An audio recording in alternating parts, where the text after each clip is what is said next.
Kembali di Anyu Sore, pemirsa, seorang kepala desa di Wonogiri, Jawa Tengah tersandung kasus dugaan korupsi penyalahgunaan tanah desa. Diduga ada unsur kriminalisasi dalam kasus ini karena terdakwa tidak mendukung salah satu paslon dalam Pilpres 2024. Kepala Desa Manjung Kabupaten Wonogiri, Hartono, didakwa oleh jaksa penuntut umum melakukan tindak pidana korupsi karena telah menyalahgunakan pemanfaatan tanah desa. Atas perbuatan terdakwa, negara mengalami kerugian lebih dari 300 juta rupiah. Hasil tanah aset desa itu manfaatannya harus dengan sewa yang harus masuk ke rekening kas desa sebagai pendapatan asli desa. Itu seperti itu ketentuannya di Permendagri nomor 1 tahun 2016 seperti itu. Tapi pada kenyataannya ini dimanfaatkan, namun pemanfaatannya itu tidak masuk ke rekening kas desa sebagai TADES. Sementara itu, kuasa hukum terdakwa menilai bahwa kasus korupsi kliennya syarat muatan politis. Pasalnya terdakwa merupakan sekretaris Abdesi yang menolak ikut dalam pertemuan aparatur perangkat desa di GBK beberapa waktu lalu yang mendukung salah satu capres. Ini sebenarnya tidak semata-mata karena ada dugaan tindak pidana korupsi, tetapi lebih ke aktivitas beliau. Ini adalah organ aparat desa yang tidak mau ikut untuk acara silaturahmi aparat desa di GBK yang dihadiri oleh salah satu cawapres waktu itu. Gibran. Ya, saudara sendiri tahu kan pasti. Pada November 2023 lalu, Polda Jawa Tengah memanggil sejumlah kepala desa di 3 wilayah, yakni Wonogiri, Karanganyar, dan Klaten. Para kades diminta membawa dokumen bantuan keuangan dari pemerintah Provinsi Jawa Tengah. Namun pemanggilan para kepala desa meresahkan karena dikaitkan dengan sikap para kades yang tidak mendukung salah satu pasangan capres-cawapres dan memilih bersikap netral. Tim Liputan iNews melaporkan.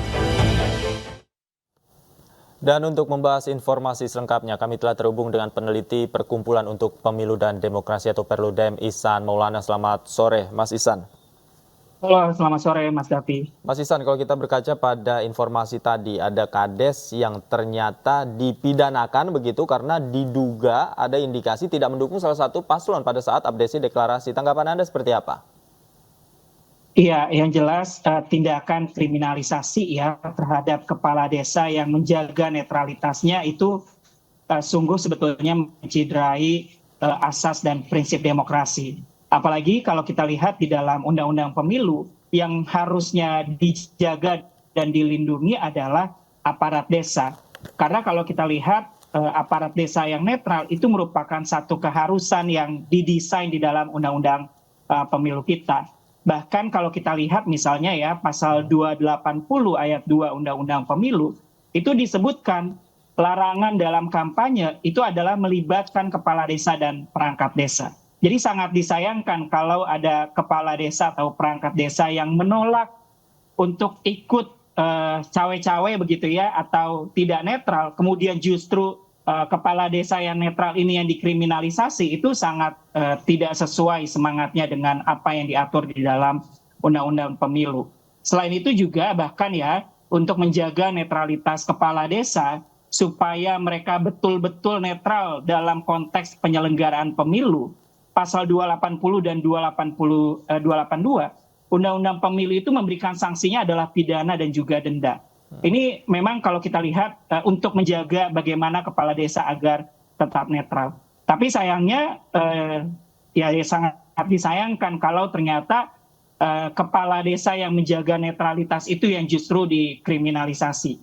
Apalagi kalau kita kontekstualisasikan misalnya selain di dalam Undang-Undang Pemilu, di dalam Undang-Undang Desa, kepala desa dalam melaksanakan wewenang ya sesuai dengan ketentuan peraturan perundang-undangan, termasuk menjaga prinsip netralitas yang diperintahkan di dalam Undang-Undang Pemilu, harusnya kepala desa mendapatkan perlindungan hukum atas kebijakan yang diambil, termasuk ketika mereka menyatakan dirinya untuk netral dan tidak cawe-cawe untuk mendukung salah satu capres-cawapres tertentu. Harusnya kalau kita lihat di dalam desain undang-undang pemilu, undang-undang desa, harusnya mereka yang dilindungi begitu ya, secara hukum begitu ya, dan bukan justru mereka yang dikriminalisasi. Ini sesuatu yang sangat disayangkan karena khawatir ya justru bentuk kriminalisasi ini akan mendorong kepala desa yang akan netral atau mungkin juga sudah menyatakan dirinya akan netral di pemilu 2024 nanti, justru mereka akan bertindak mendukung salah satu capres-cawapres dan itu menyalahi aturan di dalam undang-undang pemilu. Ini yang dihindari. Ujungnya apa? Ujungnya jangan sampai nanti keterlibatan kepala desa akibat adanya dorongan kriminalisasi itu dapat berujung pada pelanggaran yang terstruktur, sistematis dan juga masif. Begitu Mas David. Oke, sebelumnya juga kan kami mendapatkan informasi bahwa Polda Jawa Tengah juga sempat memanggil kepala desa di beberapa daerah untuk meminta komitmennya, kemudian meminta bantuan dana lah. Nah, namun itu terindikasi dengan dukungan salah satu paslon. Anda melihat ini seperti apa? Iya, kalau memang itu terindikasi bahwa memang ada keterlibatan atau tidak netralnya kepala desa untuk mendukung salah satu paslon tertentu, harusnya pasal 280 dan 282 Undang-Undang Pemilu yang berjalan. Dan itu harusnya menjadi ranah kewenangan daripada Bawaslu untuk memeriksa. Apakah memang misalnya di dalam tahapan kampanye, kepala desa atau perangkat desa itu ikut terlibat begitu ya. Dan sudah ada sanksinya 2 tahun pidana dan juga denda 24 juta rupiah. Atau misalnya bahkan ya, sekalipun kepala desa tidak hadir dalam konteks kampanye, tetapi dia membuat satu kebijakan atau peraturan yang menguntungkan salah satu calon, itu juga sudah ada mekanisme hukumnya. Dan itu berkaitan dengan undang-undang pemilu. Dan kalau kita lihat kan juga dalam konteks penegakan pidana pemilu, di sana ada Bawaslu, kepolisian, dan kejaksaan. Jadi ini harus hati-hati betul. Seharusnya ya Polda Jawa Tengah misalnya juga bisa berdiskusi. Karena saya yakin pasti ada sentra penegakan hukum terpadu yang di dalamnya ada Bawaslu, kepolisian, dan kejaksaan untuk melihat apakah tindakan yang dilakukan oleh kepala desa murni menyalahi aturan misalnya pidana umum yang itu memang menjadi kewenangan kepolisian atau memang menyalahi aturan yang ada di dalam undang-undang pemilu. Nah, kalau itu dibawa ke dalam ranah dalam konteks penegakan hukum pemilu, itu harus dilihat juga secara cermat. Apakah yang dilanggar itu adalah pelanggaran administrasi misalnya. Kalau pelanggaran administrasi, maka itu menjadi kewenangan Bawaslu. Tetapi kalau kepala desa memang tidak netral, maka dia bisa dikenakan pidana pemilu yang tadi saya sampaikan pasal 280 dan pasal 282. Tetapi itu harus didudukan di dalam sentra penegakan hukum terpadu supaya disesuaikan antara Bawaslu, kepolisian, dan kejaksaan sebagai desain penegakan pidana pemilu yang ada di Undang-Undang Pemilu kita. Begitu Mas David. Oke, artinya polisi ini ketika menemukan ada indikasi pelanggaran tidak bisa berdiri sendiri begitu ya, berdiri sendiri kemudian mengambil keputusan sendiri karena tadi Anda katakan ada Gakumdu di sana. Harusnya bisa berdiskusi dan melibatkan Bawaslu di sana ya, Mas? Iya betul, karena isunya kan soal netralitas kepala desa dan perangkat desa dalam konteks penyelenggaraan pemilu 2024. Kalau isunya adalah netralitas, itu menjadi ranah dan kewenangannya sentra penegakan hukum terpadu. Dan itu ada Bawaslu, kepolisian, dan kejaksaan yang harus duduk bersama dan menentukan apakah memang melanggar ketentuan yang ada di dalam undang-undang pemilu. Jadi alurnya masih sangat panjang. Kalau memang nanti dikatakan melanggar netralitas sebagai dia kepala desa atau perangkat desa, baru nanti itu bisa proses penegakan pidana pemilunya berjalan. Kepolisian akan melakukan penyidikan, kemudian akan dilakukan penuntutan oleh kejaksaan, tetapi harus ikut dan tunduk pada undang-undang pemilu begitu. Jadi itu yang perlu didudukan. Jadi jangan sampai nanti publik juga bertanya-tanya begitu ya. Ini apakah ada keterkaitannya dengan penyelenggaraan pemilu 2024 dan netralitas sebagai kepala desa atau tidak? Karena tadi disampaikan bahwa yang dikriminalisasi begitu ya adalah kepala desa yang menolak untuk ikut dalam deklarasi capres-cawapres tertentu. Itu kan sangat berkaitan dengan undang-undang pemilu. Jadi harusnya didudukan dulu apakah memang menyalahi ketentuan yang ada di dalam undang-undang pemilu. Baru kalau memang tidak terbukti, nanti sentra Gakumdu bisa memberikan rekomendasi bahwa itu bukan kewenangan sentra Gakumdu dan itu masuk di dalam ranah pidana umum begitu ya. Baru nanti kepolisian, kejaksaan akan menindaklanjuti sebagaimana temuan atau rekomendasi yang disampaikan oleh Sentra Gakumdu. Seperti Oke. itu. Oke, barangkali mungkin ketika seorang kepala desa dipanggil kepolisian, kemudian divonis bersalah sampai disidang dan akhirnya didakwa, ini kan sudah paling tidak menurunkan mental dari yang bersangkutan. Ketika itu ada perlakuan-perlakuan yang diduga kriminalisasi, kemana seorang kepala desa ini bisa melapor begitu? Sementara ketika dia melapor kepada polisi, itu pun polisinya malah diduga mengkriminalisasi yang bersangkutan. Apa yang bisa dilakukan, Mas? Iya, harusnya ya kepala desa yang memang merasa dikriminalisasi dan merasa bahwa itu berkaitan dengan independensi, menjaga independensinya sebagai kepala desa dalam konteks penyelenggaraan pemilu 2024, harusnya kepala desa yang memang diduga dikriminalisasi ini bisa bersurat juga kepada Bawaslu, dan Bawaslu harus juga mengambil sikap untuk mempelajari kasus yang diduga ya itu berkaitan dengan menjaga netralitas kepala desa. Karena tadi kalau ternyata dugaan itu betul begitu ya, bahwa dia dalam konteks menjaga netralitas kemudian dikriminalisasi, harusnya ada perlindungan sebagaimana ketentuan yang tadi saya sampaikan di dalam Undang-Undang Desa. Dia menjaga kemandirian dan netralitasnya sebagai perangkat desa, karena dia tidak boleh ikut cawe-cawe atau tidak netral dalam penyelenggaraan pemilu, dan dia harus mendapatkan perlindungan hukum atas kebijakan yang dilaksanakan.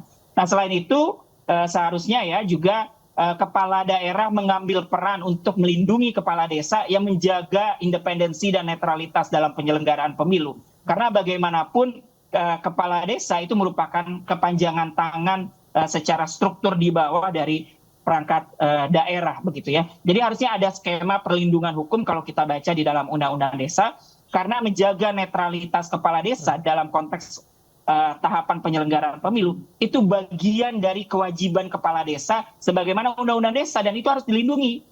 Itu yang harus dilakukan. Jadi Bawaslu harus mengambil peran, dan juga kepala daerah harus bertanggung jawab untuk menjaga supaya kepala desa yang ada di daerahnya gitu ya tetap menjaga netralitasnya, dan kalau ternyata netralitasnya diganggu, harusnya kepala daerah bisa bersurat kepada kepolisian bahwa itu merupakan bagian dari kepala desa menjaga kewajiban sebagaimana yang diatur di dalam Undang-Undang Desa. Oke, sebelum kejadian ini kan kita tahu Abdesi diduga ya dimobilisasi pada suatu tempat untuk menghadiri acara deklarasi salah satu pasangan calon begitu. Nah, kalau dari informasi di lapangan, Perludem apakah sudah menerima laporan? Sudah, barangkali mungkin ada kepala desa yang lain yang mungkin diduga dikriminalisasi dan lain sebagainya? Iya, kalau data dugaan kriminalisasi kepala desa misalnya yang menolak untuk ikut dalam deklarasi capres-cawapres tertentu, memang sejauh ini kami belum melihat ada data yang bisa disampaikan begitu. Tetapi ini menjadi tanggung jawab dan pertanyaan besar sebetulnya.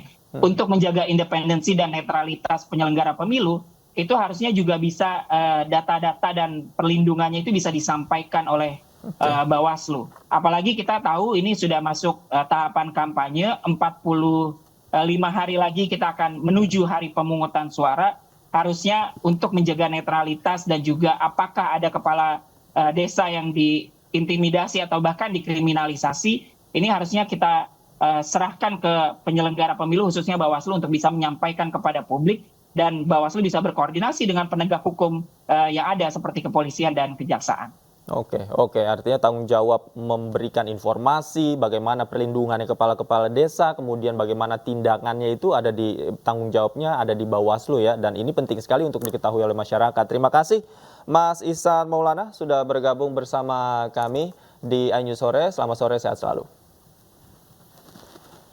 Sementara itu pemirsa, Polda Metro Jaya menaikkan status dugaan hoaks yang menjerat juru bicara TPN Ganjar Mahfud Aiman Wicaksono ke penyidikan. Namun sejumlah pihak mendorong Kapolda Metro Jaya menunda kasus ini sesuai dengan aturan Kapolri terkait penundaan proses hukum peserta pemilu 2024.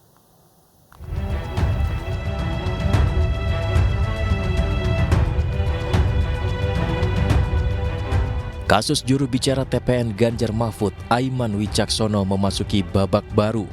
Direskrimsus Polda Metro Jaya menaikkan kasus yang menjerat Aiman atas pernyataan polisi tak netral dalam pemilu 2024 ke tahap penyidikan. Hal itu dilakukan usai Polda Metro Jaya melakukan gelar perkara dan menilai ada dugaan tindak pidana dalam laporan terhadap Aiman. Polisi akan melakukan penyidikan termasuk memeriksa saksi dan Aiman sebagai pihak terlapor. Direktur Hukum TPN Ganjar Mahfud Roni Talapesi mengaku belum menerima surat panggilan pemeriksaan Aiman, namun ia siap mendampingi Aiman dalam mengikuti proses hukum secara kooperatif. Kita belum dapat panggilan secara resmi ya. Kita juga pun nanti akan menunggu panggilan yang akan disampaikan oleh penyidik. Kita menunggu kalau memang ada panggilannya. Prinsipnya adalah kita kooperatif, tapi kita mau menyampaikan bahwa pertama itu kejanggalannya adalah dari pihak pelapor. Yang dulu kita pernah sampaikan bahwa pelapor ini melaporkan di waktu yang bersamaan dengan nomor register LP-nya itu berurutan. Dan kita juga melihat bahwa kerugian dari pihak pelapor ini di mana? Karena ini kan harus ada pihak korban yang merasa dirugikan. Banyak pihak yang menyoroti kasus yang menjerat Aiman Wicaksono ini. Sejumlah pihak mendorong Kapolda Metro Jaya untuk menunda sementara kasus ini sesuai dengan aturan yang dikeluarkan Kapolri Jenderal Listio Sigit Prabowo. Aturan ini terdokumentasi pada surat telegram mengenai penundaan sementara proses hukum terkait pengungkapan kasus tindak pidana yang melibatkan peserta pemilu 2024. Dari Jakarta, Tim Liputan iNews melaporkan. Pakar hukum pidana Suparji Ahmad mengatakan ada kejanggalan yang sangat mendasar dalam kasus Aiman. Menurut Suparji, apa yang disampaikan Aiman tidak ada tujuan menyebarkan informasi ataupun kebencian terhadap individu ataupun golongan.